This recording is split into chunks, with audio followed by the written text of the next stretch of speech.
Il est bien inséré dans les réseaux sociaux, dans le tissu social, dans son siècle. Adepte de la moyenne universelle, il est mesuré en tout, c'est-à-dire tiède, souple, pas contrariant. Il aime d'ailleurs apparaître ainsi. À ses yeux, cette transparence, cette invisibilité, cette insignifiance représente le sommet de la vertu.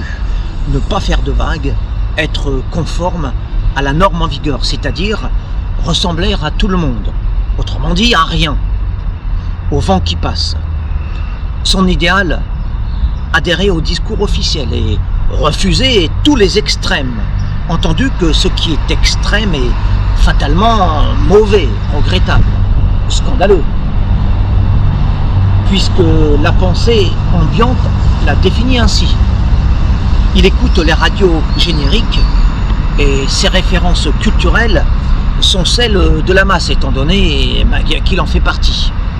Il va régulièrement au cinéma pour se distraire devant des productions américaines grand public, part en vacances à date régulière et en revient tout bronzé, tout content.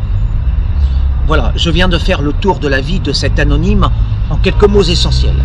Ce parfait abruti, cette nullité, ce couillon que je viens de décrire en termes affligeants mais vrais, eh bien, vous l'avez évidemment reconnu puisqu'il s'agit exactement